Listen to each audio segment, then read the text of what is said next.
बोलो भक्त वत्सल भगवान की, बोलो शंकर भगवान की, श्री हनुमान जी महाराज की, बोलो वृंदावन बिहारी लाल की। नमः पार्वती पते हर हर महादेव। श्री राम जय जय राम। श्री राम जय जय राम।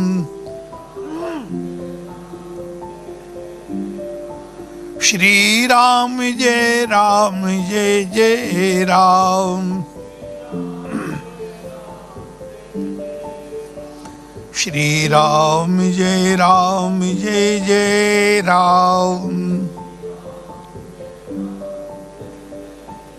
बोलो भक्त वत्सल भगवान की।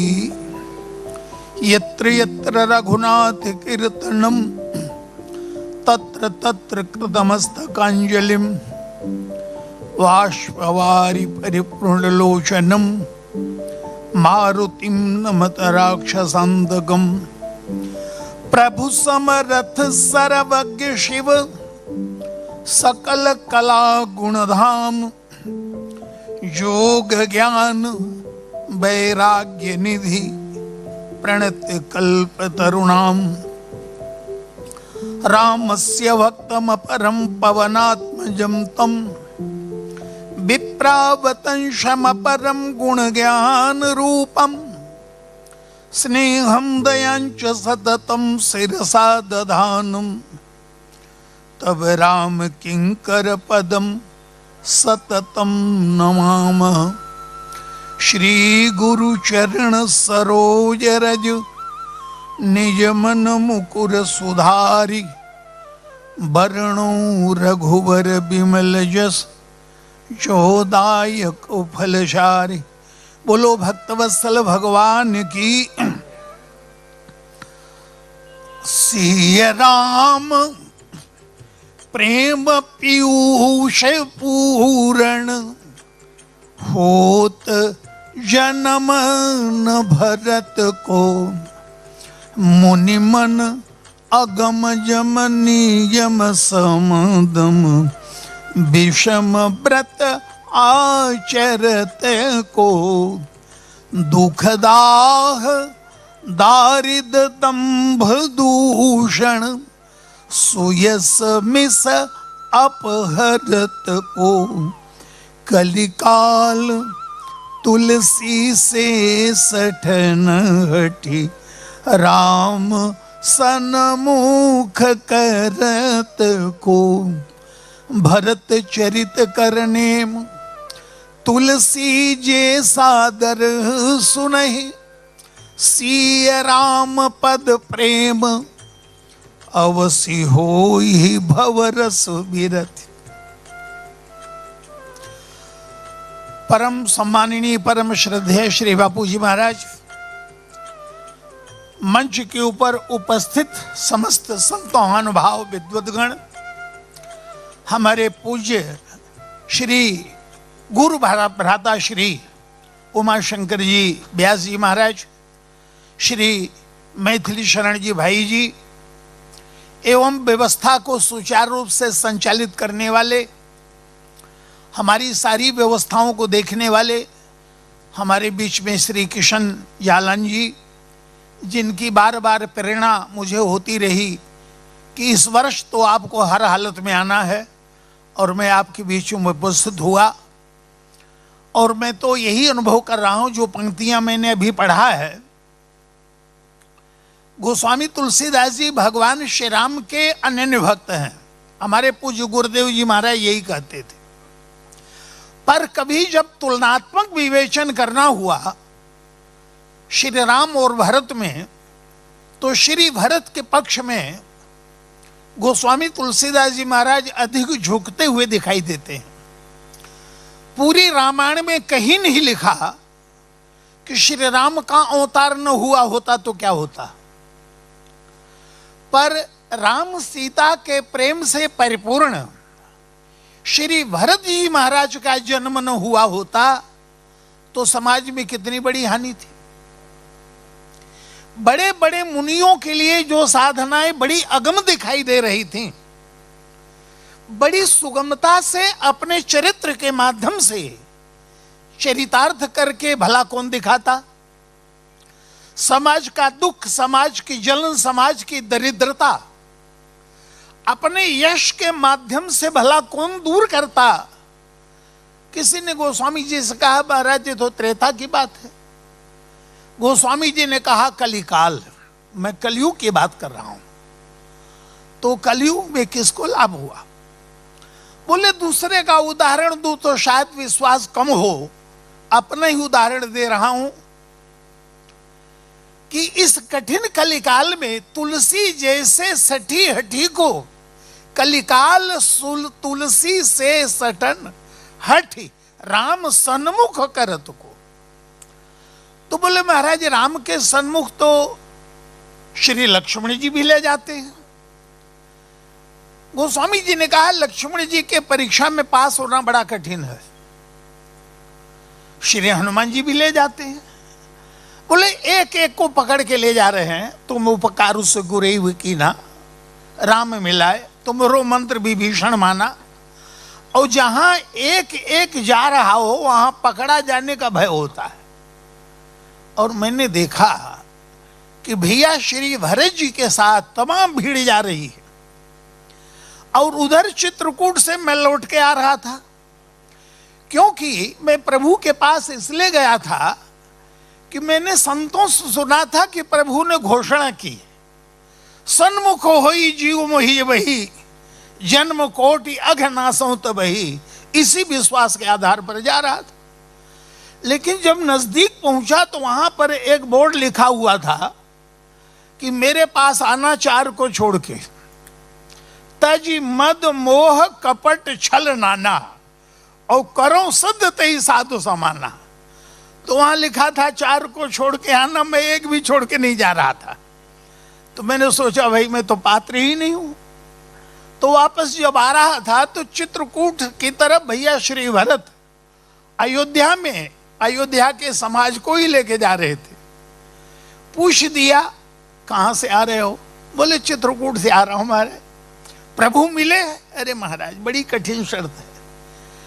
वहां लिखा है तज मद मोह मोह कपट छल छिद्र सब छोड़ के आओ, क्योंकि प्रभु को मोह कपट छल छिद्र न भावा। और मैं एक भी छोड़ के नहीं जा रहा था। भैया भरत ने कहा तुम्हें पता नहीं है, वो केवल लिखा ही लिखा हुआ है, वहां अमल नहीं होता, चलो मेरे साथ। और भैया भरत के साथ उसी भीड़ में मैं घुस गया और प्रभु के सामने चला गया। कलिकाल तुलसी से सठन हठी राम सन्मुख करत को। और चित्रकूट में भैया श्री भरत ने शास्त्र अर्थ करके भगवान श्री राम को हरा दिया और मुझे शरण में दे दिया। कैसे? भगवान श्री राम श्री भरत की प्रशंसा कर रहे थे और भरत की प्रशंसा करते हुए प्रभु ने कहा कि आज तुम्हारे विषय में एक बात कह रहा हूं। बोले तीन काल त्रिभुवन मत मोरे, और पुण्य सिलोक तात तर तोरे। संसार की जितने पुण्यात्मा हैं तराजू के पलड़े पर सबको एक साथ बैठा दे और तुमको अकेले दूसरे पलड़े पर बैठाया जाए, तुम अकेले ही सब पर भारी पड़ोगे, सब तुमसे हल्के होंगे। और यह बात कह के श्री भरत की तरफ जब प्रभु ने देखा तो भैया भरत सर नीचे झुका के बैठे हुए थे। प्रभु ने देखा कि भरत को संकोच हो रहा है, इसलिए सर झुकाए हुए। तो प्रभु ने कह दिया कि बोले भरत तुम संकोच मत करो। अच्छा ये बताओ तुम्हारे विषय में जो कुछ मैं कह रहा हूं वो बिल्कुल सत्य है या नहीं? अब भरत जी के सामने बड़ी समस्या। यदि श्री भरत ये कह दें कि नहीं नहीं प्रभु आप जो कह रहे हैं मेरे विषय में सत्य नहीं, तो इसका मतलब भगवान को असत्यवादी बना रहे हैं।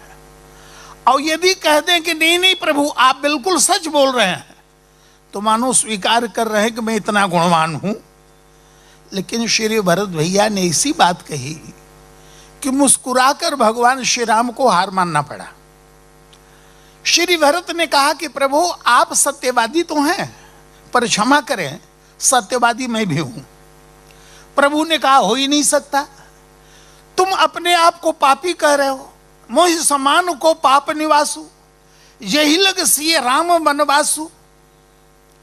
और मैं कह रहा हूं कि तुम्हारे समान कोई पुण्यात्मा है नहीं। तीन काल त्रिभुवन मत मोरे, पुण्य से लोक तात तर तोरे। तो या तो तुम्हारी बात सच होगी या मेरी बात सच होगी। भैया भरत ने कहा प्रभु सत्य है क्या? वस्तुतः सत्य दृष्टि सापेक्ष है। जिस व्यक्ति ने जैसा देखा वैसा कहा तो हम कह सकते हैं उसकी आंख का सत्य है, लेकिन पूरा सत्य तो नहीं है। और प्रभु आपके विषय में एक बात कहना चाहूंगा कि आपके अंग प्रत्यंग अत्यंत ही आकर्षक, अत्यंत ही सुंदर हैं, पर आपकी आंखें जो हैं ना, देखने में तो बड़ी सुंदर हैं, लेकिन इनकी सबसे बड़ी कमी यह है कि अच्छे और बुरे की परख नहीं करती। जो भी सामने आ जाता है उसको सामने अपना ही लेते हैं। बहुधा भक्त लोग भगवान को अच्छा पारखी नहीं मानते, और अच्छा पारखी नहीं मानते हम लोगों के लिए बड़ा अच्छा है।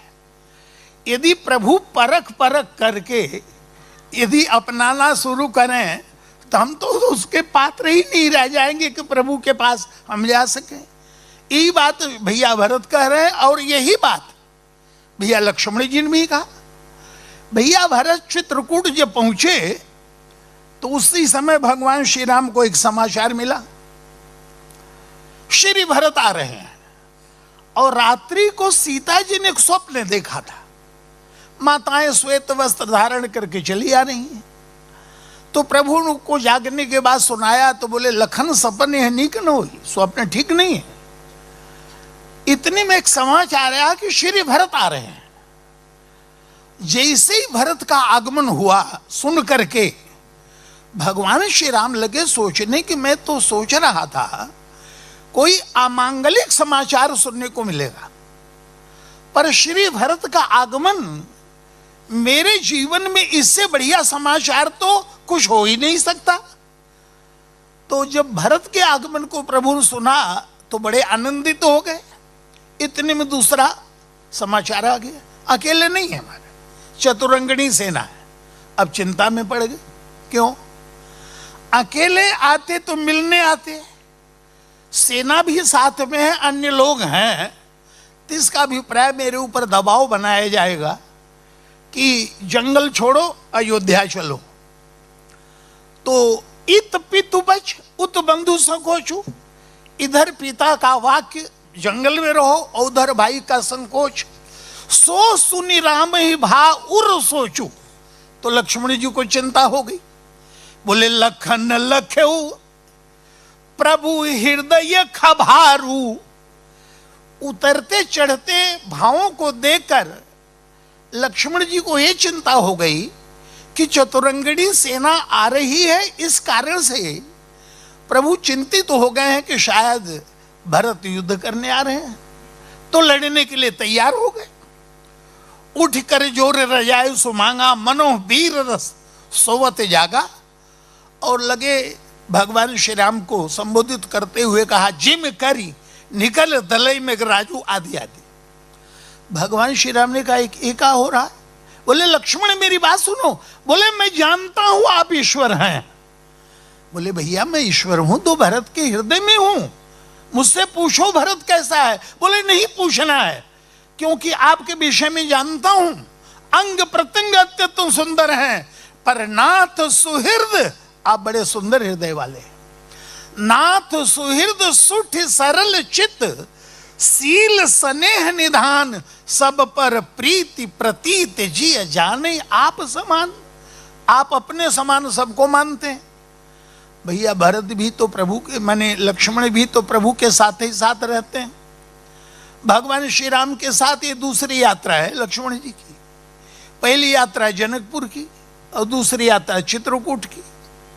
तो पहली यात्रा में देखा कि जब भगवान श्री राम का विवाह हुआ जनकपुर में, तो कन्यादान से पहले ससुर के द्वारा जमाता का चरण प्रक्षालन किया जाता है। तो जनक जी महाराज जो सुने ना जी, बोले कनक कलश मणि को पर रूरे और सुचि सुगंध मंगल जल पूरे, निज कर मुदित राय अरुरानी, धरे राम के आगे आनी, बर बिलो की दंपति अनुरागे, ओ पाए पुनीत पखारन लागे। तो किसी की दृष्टि नहीं गई, पर लक्ष्मण जी की बहनी दृष्टि ने पहचान लिया कि चरण धोने में कहा क्या हुआ, क्योंकि चरण देने में प्रभु श्री राम को संकोच हो रहा था कि जनक जैसे ज्ञानी को चरण कैसे दूं। उसी रात्रि को चरण दबाते हुए लक्ष्मण जी ने पूछ लिया। लक्ष्मण जी को अहिल्या की बात याद आ गई। कहां परम ओपतिता अहिल्या, महाज्ञानी जनक मां सुने ना, इनको चरण संकोच से और उसको सहज अपने आप। तो पूछ दिया, बोले महाराज जब आपको पता था कि अहिल्या पतिता है, गौतम उसके विद्यार्थियों ने उसका त्याग किया है, तो चरण देने में क्या संकोच नहीं लगा? महाज्ञानी जनक और सुनैना को चरण देने में इतना संकोच? कारण प्रभु ने कहा लक्ष्मण जनक जी से तो नया नया संबंध जुड़ रहा था, और अहिल्या तो मेरी बिरादरी की है। प्रभु अहिल्या आपकी बिरादरी की? लक्ष्मण तुम्हें पता है कि अहिल्या को श्राप मिला पत्थर हो जा, और लोक कल्याण के लिए जालंधर के वध के लिए वृंदा के सतीत्व को नष्ट किया, तो वृंदा ने मुझे श्राप दिया पत्थर हो जाओ, तो मैं तो शालिग्राम बन गया, और उधर अहिल्या पत्थर बन गई, तो हुए की बिरादरी की। लेकिन समाज जहां पंचामृत से मेरी उपासना पूजा करता है, वहीं मेरी बिरादरी की अहिल्या वर्षा ऋतु गर्मी धूप में पड़ी हुई है। मैंने सोचा चरण देकर उद्धार कर दूं। तो लक्ष्मण जी समझ गए, नाथ सुहृद सिठ सरल चित, सील स्नेह निधान, सब पर प्रीति प्रतीत जिय, जाने आप समान। वही बात भैया भरत कह रहे हैं। प्रभु आपके अंग प्रत्यंग अत्यंत आकर्षक हैं, पर क्षमा करें आंखें देखने में तो बड़ी सुंदर है, पर अच्छे बुरे की पहचान नहीं कर पाती। कैसे भैया? आपके सामने एक ऐसा व्यक्ति आया, बोले कूर कुटिल खल कुमति कलंकी, नीच निरीह निशील निसंकी, ते सुनि शरण सामुहे आए। वो व्यक्ति आपके सामने आ गया। भगवान श्री राम ने कहा वो आया होगा तो चार को छोड़ के ही तो आया होगा। श्री भरत भैया ने कहा कि प्रभु एक भी छोड़ के नहीं आया। प्रभु ने कहा मैंने तो कह रखा है चार को छोड़ के आना। भैया भरत ने कहा समस्या ये है, जब आंखों में परखने की क्षमता ही नहीं है तो छोड़ के आया या नहीं आया आपको पता कैसे चलेगा? देखी दोष कब हुन उराने, और सुन गुण साधु समाज बखाने। ऐसे दोषों से भरे हुए व्यक्ति को देख करके भी आप संतों के समाज में उसके गुणों का वर्णन किया। प्रभु ने एक तीर और छोड़ दिया। अच्छा चलो कोई बात नहीं भरत, मुझे अच्छे बुरे की पहचान नहीं है, मेरी आंखें दोष देखना नहीं जानती, लेकिन गुण देखना तो जानती हैं। यदि तुम्हारे अंदर में मुझे गुण दिखाई दे रहा है तो कम से कम इस बात के लिए मेरे आंखों की प्रशंसा करो, दोष नहीं गुण देख रही है।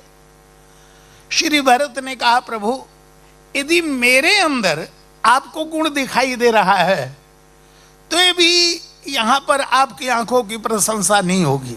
कैसे? एक प्रश्न पूछूं। बहुत बढ़िया नाच रहा हो बंदर और तोता बहुत बढ़िया श्लोक पढ़ रहा हो, तो महाराज बंदर और तोते की प्रशंसा होनी चाहिए या पढ़ाने नचाने वाले की? प्रभु ने कहा प्रशंसा तो पढ़ाने नचाने वाले की होनी चाहिए।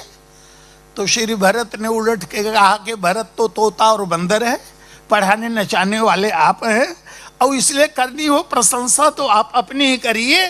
पशुनाचत सुख पाठ प्रवीणा, गुणगत नट पाठक आधीना, यों सुधारी सन्मान जिए, किए साधु सिर मोर, को कृपाल बिनु पाली है ही, बिरदावली बरजोर। भैया भरत ने ऐसे शास्त्रार्थ में भगवान श्री राम को हरा दिया, मुझे पता चल गया। अरे इनको तो अच्छे बुरे की परख ही नहीं है। और इसलिए गोस्वामी जी ने विनय पत्रिका में कह दिया, बोले पहले डरता था, आजकल आपसे डरता नहीं हूं। प्रभु ने कहा क्यों? बोले है तुलसी प्रतीत एक प्रभु मूरत कृपामयी है। आप कृपा के बने हुए हैं, इसलिए अच्छा करे तो भी कृपा, बुरा करे तो भी कृपा। फिर मैंने देखा कि यदि बड़े बड़े लोग जाते, माता कौशल्या, माता सुमित्रा, उर्मिला, मांडवी, श्रुत कीर्ति, तो शायद मैं रुक जाता। मैंने देखा कि प्रभु को इतना कष्ट देने वाली कैकेयी को भी वही भरत ने पहुंचा दिया प्रभु के पास।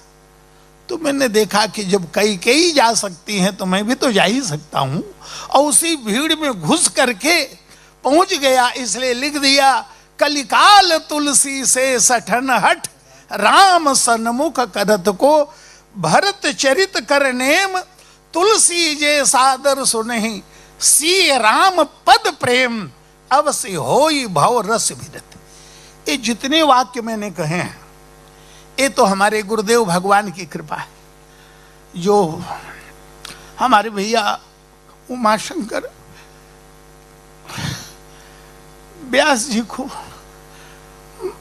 मैथिली शरण जी को मुझे पढ़ा है, उन्हीं की कृपा, एक एक शब्द मेरे गुरु जी का है। तो यदि वो न होते तो आज भगवान के सामने और यहाँ मैं कैसे आ पाता? ये गुरुदेव भगवान की कृपा। तुलसी जयंती के उपलक्ष्य में हम एकत्रित हुए और हमारे गुरुदेव भगवान को समाज ने युग तुलसी की उपमा से विभूषित किया। तो मैं तो यही समझता हूं, उसी क्रम में मेरा भी आगमन हो गया। इन्हीं शब्दों के साथ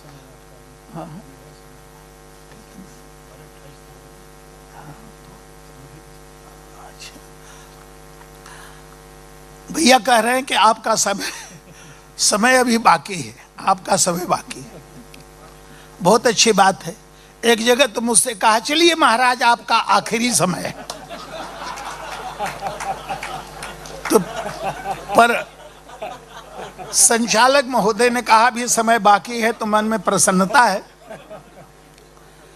इतनी विशेषताएं, इतना गुण होने के बाद श्री भरत जी के लिए सर नीचे झुकाए हुए प्रयाग में बैठे हुए भरद्वाज जी ने कहा कि हे भरत, हम बड़े सौभाग्यशाली, क्योंकि जितने भी तीर्थ हैं किसी सरिता या सरोवर के किनारे ही टिके हुए, वहीं पर प्रयागराज का परम सौभाग्य है कि जहां अन्य तीर्थ एक एक सरिता या सरोवर पर हैं, वहीं प्रयागराज में 3 नदियों का अनोखा संगम है।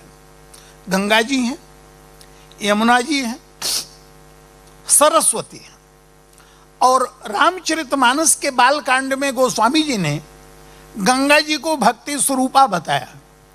बोले राम भगति जहाँ सुर सरी धारा, और सरसई ब्रह्म विचार प्रचारा, विधि निषेधमय कलिमलि हरणी, कर्म कथा रविनंदनी वरणी।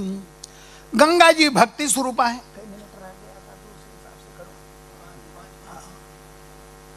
यमुना जी सूर्य पुत्री हैं। सूर्य कर्म का देवता है। प्रातः काल उग कर सूर्य प्रत्येक व्यक्ति को कर्म की दिशा में प्रेरित करता है। सूर्य उगने के बाद भी यदि कोई सोया रहे तो कहते बड़े निकम्मे हो, सूरज निकल आया, सो रहे, उठो कर्म करो। तो कर्म का देवता सूर्य, उसकी पुत्री यमुना, और सूर्य के 2 पुत्र 1 पुत्री है, सब कर्म से जुड़े हुए हैं। यमुना जी कर्म कथा रविनंदन, और यम ये भी सूर्य पुत्र है, नीलांजनम समाभासम रवि पुत्रम यमाग्रजम, यम के भी बड़े भाई है। प्रत्येक व्यक्ति के अच्छे बुरे कर्म का फल वही देते हैं, और कर्म में जरा भी त्रुटि हो जाए तो यमराज लेखा जोखा अच्छी तरह से करते हैं, सब कर्म से जुड़े हुए।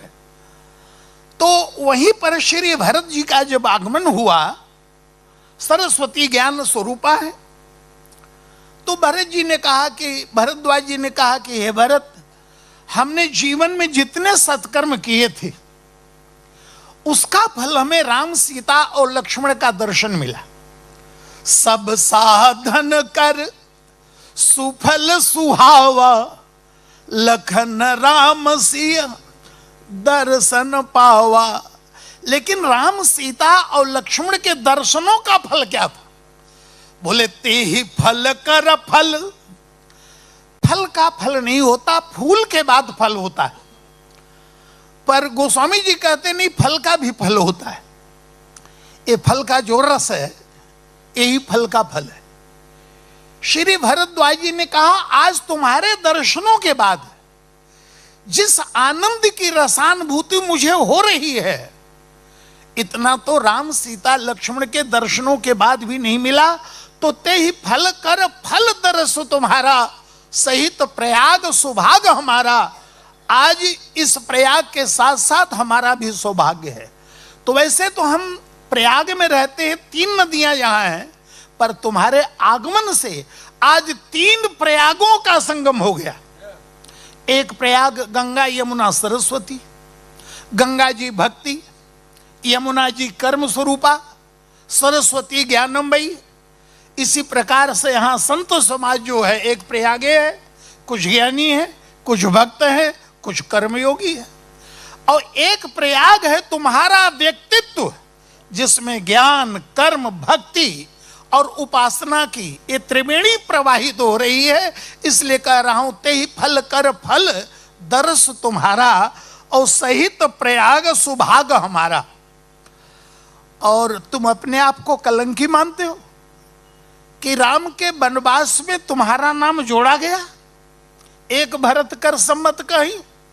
भले तुम अपने आप को कलंकी मान रहे हो, पर आज देखो प्रयाग में चारों तरफ क्या हो रहा है। तुम्हारे विषय में ही सब चर्चा हो रही है। तो प्रमुदित तीर्थ राज निवासी, बैखानस बटुग्रही उदासी, कहीं परस पर मिली 10 पांचा, भरत स्नेह सील सुचि सांचा। और ये प्रशंसा करने वाले में कौन है?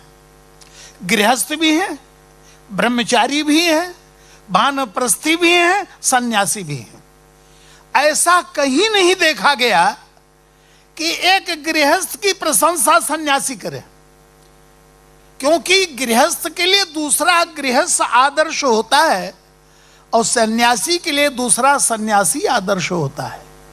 ब्रह्मचारी के लिए दूसरा ब्रह्मचारी आदर्श हो सकता है। पर आज भरत के व्यक्तित्व में गृहस्थ को लग रहा है ऐसा बढ़िया गृहस्थ नहीं, ब्रह्मचारी को लग रहा है ऐसा बढ़िया ब्रह्मचारी नहीं, सन्यासी को लग रहा है ऐसा बढ़िया सन्यासी नहीं देखा, और वानप्रस्थी को लग रहा भैया ऐसा कभी तपस्वी नहीं देखा। माने सब लोग कहीं परस्पर। और एक बात और, मैं भी तीर्थ में निवास करता हूं। पहले वृंदावन में निवास, 2 वर्ष से श्री कृष्ण कुमार खेमका जी से मैंने आग्रह किया गंगा के तट पर, तो बोले मीरघाट पर आ जाइए, नए विश्वनाथ मंदिर में एक फ्लैट आपके लिए। तो खोल दिया है उन्होंने, जब चाहे तब रहो। फिर अभी वृंदावन में, वृंदावन और वाराणसी ये सब तीर्थ ही हैं। मैंने देखा है कि प्रशंसा करने में तीर्थ के निवासी बड़े कंजूस होते हैं। एक से एक बड़े महात्मा तीर्थों में रहते हैं, लेकिन तीर्थ निवासी जिसकी प्रशंसा कर दे महात्मा की, उसी को बड़ा माना जाता है। नहीं तो कितने धनवान महात्मा हो, अरे ढोंगी है ढोंगी है, बात सही कि नहीं महाराज जी? लेकिन तीर्थवासी प्रशंसा कर रहे हैं भरत की। प्रमुदित तीर्थ राज निवासी, बै खानस बटु गही उदासी, कहीं परस्पर मिल दस पांचा, भरत स्नेह सील सुचि साचा। तो गोस्वामी जी से पूछा गया, बोले महाराज एक व्यक्ति प्रशंसा करे तो फूल के हम कुप्पा हो जाते हैं, इतने लोग भरत की प्रशंसा कर रहे हैं, अभिमान तो आया होगा। गोस्वामी जी ने कहा बिल्कुल नहीं आया। क्यों नहीं आया महाराज? अरे बोले भरत को अपनी प्रशंसा सुनाई देती तब ना अभिमान होता, तो प्रशंसा तो उन्हीं को हो रही है, पर सुनाई किसकी दे रही है? बोले सुनत राम गुण ग्राम सुहाए, और भरद्वाज मुनिवर पही आए। भरद्वाज के पास आए, प्रशंसा हो रही भरत की और सुनाई दे रही है प्रभु राम की। इसी तरह से भगवान शिव के कान भी कुछ ऐसे ही हैं। हमारे गुरुजी ने एक दिन, हम लोग बैठे हुए थे, शायद भैया जी को याद होगा, महाराज जी ने कहा कि भगवान शंकर के कान ऐसे हैं। एक दिन किसी ने कह दिया रावण समाधि, किसी ने कह दिया रात्रि समाधि, अंबा पार्वती चक्कर में। बोले रावण ये रात्रि कोई मंत्र है जो समाधि में चले जाते हैं? एक दिन पूछ दिया, बोले महाराज एक प्रश्न करो। हाँ देवी पूछो पूछो। बोले समस्या है कि प्रश्न पूछूंगी तो प्रश्न का नाम लेना पड़ेगा, और नाम लेते ही समाधि में चले गए तो उत्तर कौन देगा? सावधान हो जाओ तो पूछो। हाँ हाँ पूछो, सावधान हो। बोले महाराज ये रावण और रात्रि कोई मंत्र है क्या जो समाधि में चले जाते हो? भगवान शिव ने कहा देवी अनर्थ कर दिया, पहली बार सुन रहा हूं यह नाम। हाँ, उस दिन रावण कहा तो समाधि, रात्रि कहा तो समाधि, आज पहली बार। बोले मैंने पहला शब्द सुना था रा, राकारा दीनानि शृणुताम मम पार्वती, मन प्रसन्नता याति राम नामाभिशंकया। जैसे उसने रा कहा, मैंने सोचा आगे मम आने वाला है, इसलिए समाधि में गया। ऐसे भैया भरत के कान प्रशंसा हो रही है, उनकी सुनाई दे रही है राम की। सुनत राम गुण ग्राम सुहाए, भरद्वाज मुनिवर पही आए। ऐसा है हमारा रामचरितमानस, ऐसे गोस्वामी तुलसीदास जी, और ऐसे वो गुरुजन जिन्होंने उन रत्नों को निकाल निकाल कर हम लोगों की झोली में डाला, जिससे आज हम दो रोटी खा रहे हैं, उन्हीं रत्नों से। इन्हीं शब्दों के साथ बोलो भक्त वत्सल भगवान की।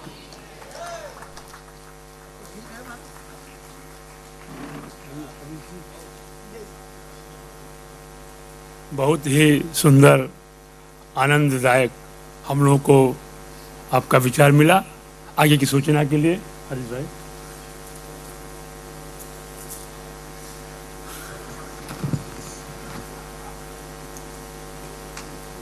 श्री तुलसी जन्मोत्सव के अंतर्गत तुलसी साहित्य संगोष्ठी की ये प्रथम दिन की प्रथम संगोष्ठी बड़े सुचारू रूप से चली। सब अपनी समय की अवधि में रहे, सबने मानस के संदर्भ में चौपाई विचार, प्रसंग या चरित्र को लेकर सबको प्रसन्न कर देने वाली बातें आप सबने कही है। आप सबको प्रणाम के साथ मैं आपके प्रति आभार व्यक्त करता हूं। अब दूसरी संगोष्ठी बापू के सूचना के अनुसार शाम 4 बजे से 7 बजे तक 3 घंटे की दूसरी संगोष्ठी होगी। समय की नोक पर ये प्रसारण हो रहा है, इसलिए चल रहा है, तो 4 बजे बराबर संगोष्ठी शुरू हो जाएगी। आप सब उस समय से पहले यहाँ सब आ जाइए, पधारिए। और आज मुझे मौका मिल रहा है, बापू अक्सर कथाओं में बालकांड में सीता स्वयंवर के प्रसंग में जब राम लक्ष्मण और विश्वामित्र जी जनकपुर पहुंचते हैं और फिर उसमें एक अर्धाली का उल्लेख बापू करते हैं। एक चौपाई दोहा का एक अंश बापू कहते हैं, वो कहने का मुझे अवसर मिल रहा है। करी भोजन विश्राम, आप सब भोजन प्राप्त करके विश्राम करके फिर 4 बजे के पहले यहाँ सब आ जाएगा। जय सिया राम, सबको प्रणाम।